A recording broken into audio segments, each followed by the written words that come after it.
Dako niyang problema, iyang buhok nga labong pwerte ng nipisa. Nahadlok siya nga maupaw, basig mo pangit iyang itsura.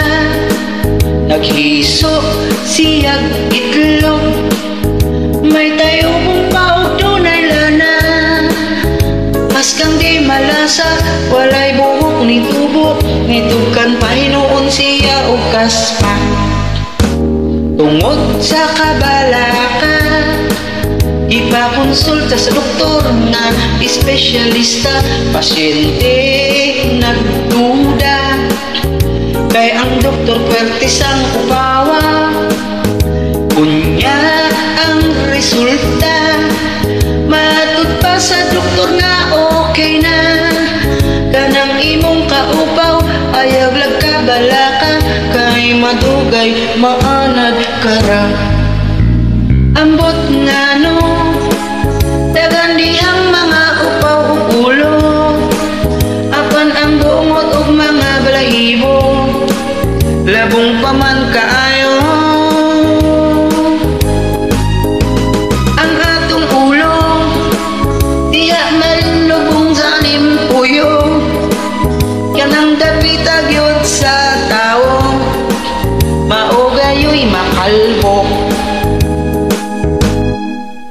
Ambag murag pasiaw, ang labong nga langaw, tambal kuno sa nakupaw, inusnos lang sa ulo.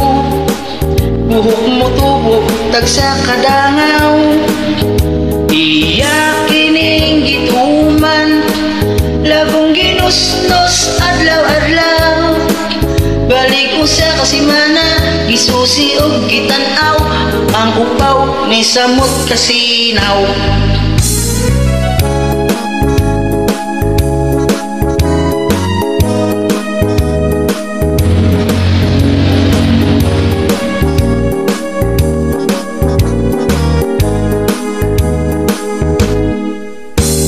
Ako niyang problema, iyang buhok nga labong pwerte ng nipisa.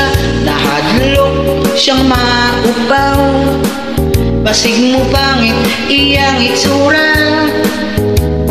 Tanaw siya sa samin, iyang naumurag siya upaw nga halingin.